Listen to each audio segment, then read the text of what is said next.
బావిలో నీళ్లున్నా నీ కంట్లో కన్నీళ్లున్నాయి. నన్ను ఆ దేవుడే కాపాడాలి. రైతులు వాడాల్సింది ఇలాంటి నాసిరకం పైపులు కాదు. మరి ఏ పైపులు వాడమంటారు బాబు? తరతరాలు మన్నే నాణ్యత నంద్యాల నంది పైపులు.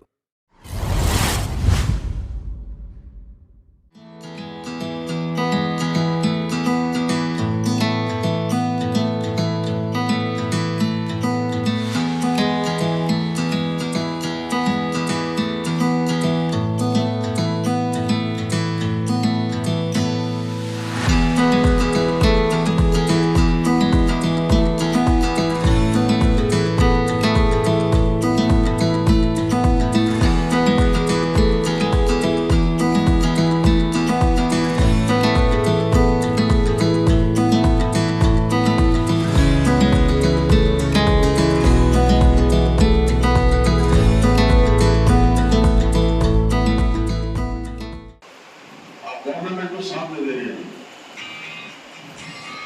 मैं ऐसे से प्रॉपर्टी नंदियाल के अंदर दरबार के लिए हुआ है तो सब जो है खर्चा हो जाएगा। वो प्रॉपर्टीज वापस ना कर दो, क्या करते बड़े बड़े लोगों के हाथ में है वो हमको डराते हैं।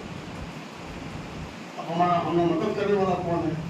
सिवाय अल्लाह की कोई नहीं है, क्या कोई भी कोई नहीं है। सिवाय हमें अल्लाह की मदद करना, अल्लाह हम सबको हमारी मदद अल्लाह बोला हमको मदद करेगा, हमें आगे बढ़ते हैं। ఈ ఐక్యవేదిక ద్వారా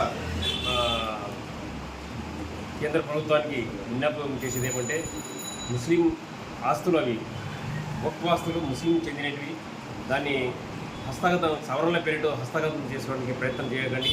దీన్ని ముస్లింలు ఎంతవరకైనా సరే పోరాడి తప్పనిసరిగా దాన్ని అడ్డుకుంటారు.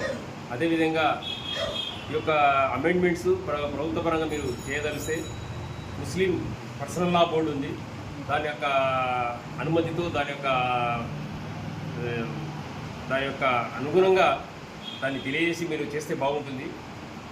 ఈ తీర్మానంలో ఈరోజు చేయబోయే తీర్మానం ఏమంటే ఈ ఒక్కొక్క వక్ఫ్ ఆస్తులను ప్రభుత్వం తీసుకునే చర్యను ఎన్డీఏ కూటమిలోను తర్వాత ఇండియా కూటమిలో ఉన్న ఎమ్మెల్యేలు ఎంపీలు అందరూ దీన్ని ఈ బిల్లును వ్యతిరేకించాలని కూడా డిమాండ్ చేస్తారు.